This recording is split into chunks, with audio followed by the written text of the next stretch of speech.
Studio podcast script.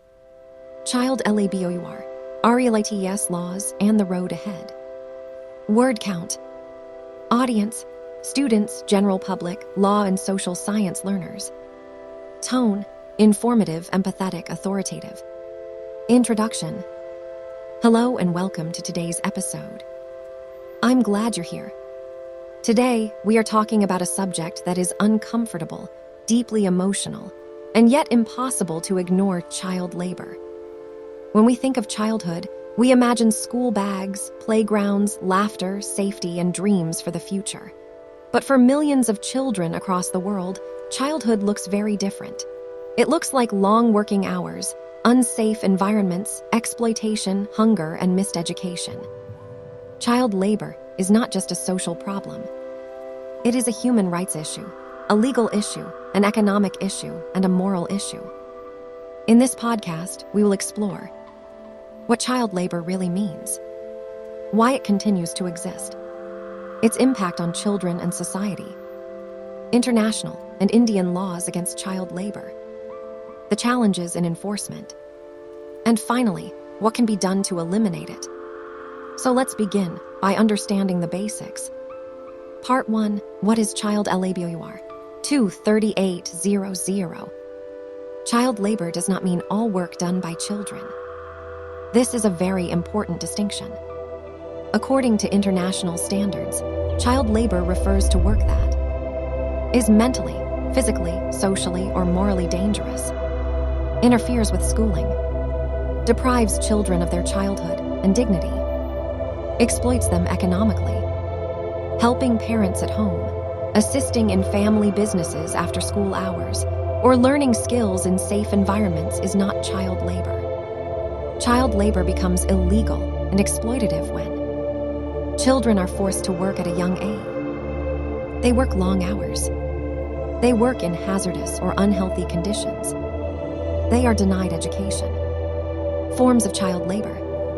Child labor takes many forms: factory and industrial labor, agricultural work, domestic work, construction work, mining, street vending and begging, bonded labor, child trafficking, sexual exploitation.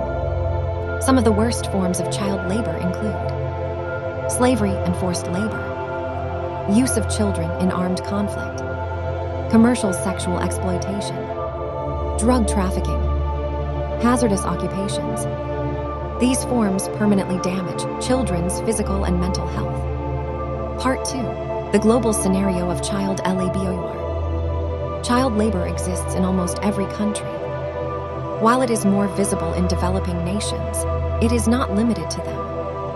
Causes of child labor. The major causes include poverty. Families struggling for survival often depend on children's income. Lack of access to education. Poor schools, high dropout rates, and unaffordable education push children into work. Unemployment of adults. When adults lack decent jobs, children are forced to work. Social and cultural norms. In some communities, child labor is socially accepted. Weak law enforcement. Laws exist, but implementation is poor. Migration and conflict. Displacement increases vulnerability. Consequences of child labor. Child labor has devastating consequences. Poor physical growth. Mental health disorders. Illiteracy. Intergenerational poverty. Increased crime and exploitation. Weak national development. A society that allows child labor sacrifices its future. Part 3. International legal framework. To combat child labor, the international community has developed strong legal instruments. ILO Convention No. 138, Minimum Age Convention.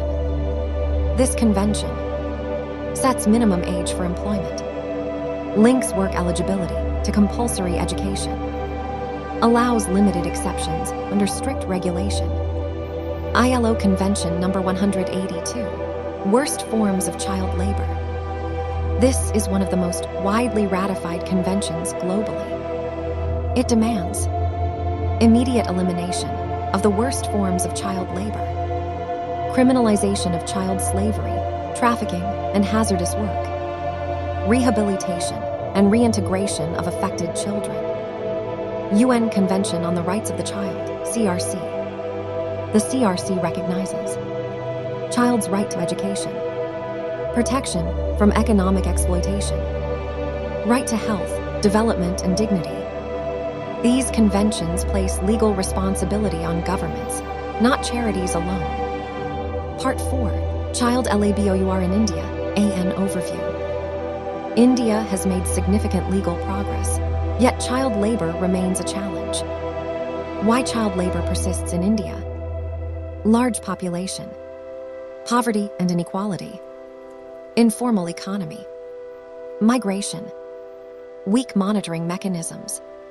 Children are often employed in agriculture, brick kilns, carpet industry, fireworks factories, domestic work, roadside businesses.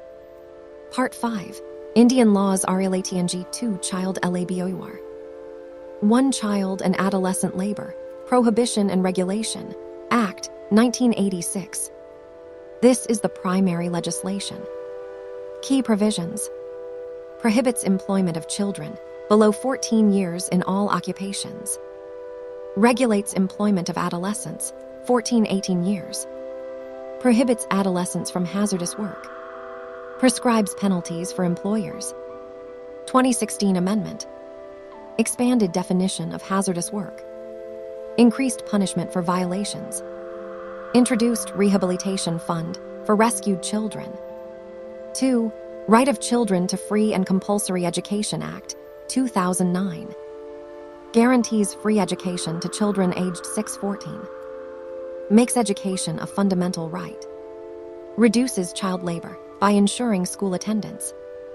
3. Juvenile Justice, Care and Protection of Children, Act.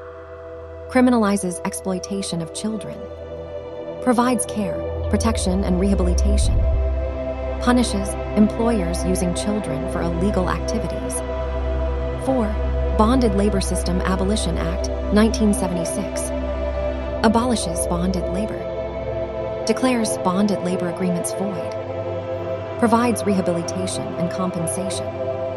5. Indian Penal Code, IPC. Sections related to trafficking, forced labor, sexual exploitation, kidnapping and abduction. Part 6. Role of judiciary and case laws. Indian courts have played a vital role. People's Union for Democratic Rights v. Union of India. Recognized child labor as a violation of fundamental rights. Emphasized state responsibility. MC Mehta v. State of Tamil Nadu. Ordered rehabilitation of children. Directed employers to contribute to welfare funds. Strengthened enforcement mechanisms. Judicial activism has helped bridge legislative gaps. Part 7. Enforcement CHLNGS. Despite laws, enforcement remains weak. Challenges include lack of inspectors, corruption, poor coordination, informal sector dominance, fear of reporting. Often, rescued children are pushed back into labor due to lack of rehabilitation. Part 8. Role of NGOs and civil society. NGOs play a crucial role. Rescue operations, legal aid, education programs, vocational training, awareness campaigns. However, NGOs cannot replace state responsibility. Part 9. Rehabilitation and prevention. Ending child labor requires quality education, economic support to families, skill development, social security, community involvement. Prevention is more effective than rescue alone. Part 10. What can we do? As individuals, refuse products made by child labor, report violations, support education, raise awareness. As a society, demand accountability, strengthen enforcement, promote ethical businesses. Conclusion: Child labor is not inevitable. It is a result of choices, political, economic, and social. Every child deserves education, not exploitation; protection, not punishment; opportunities, not obstacles. Laws give us the framework. Humanity gives us the responsibility.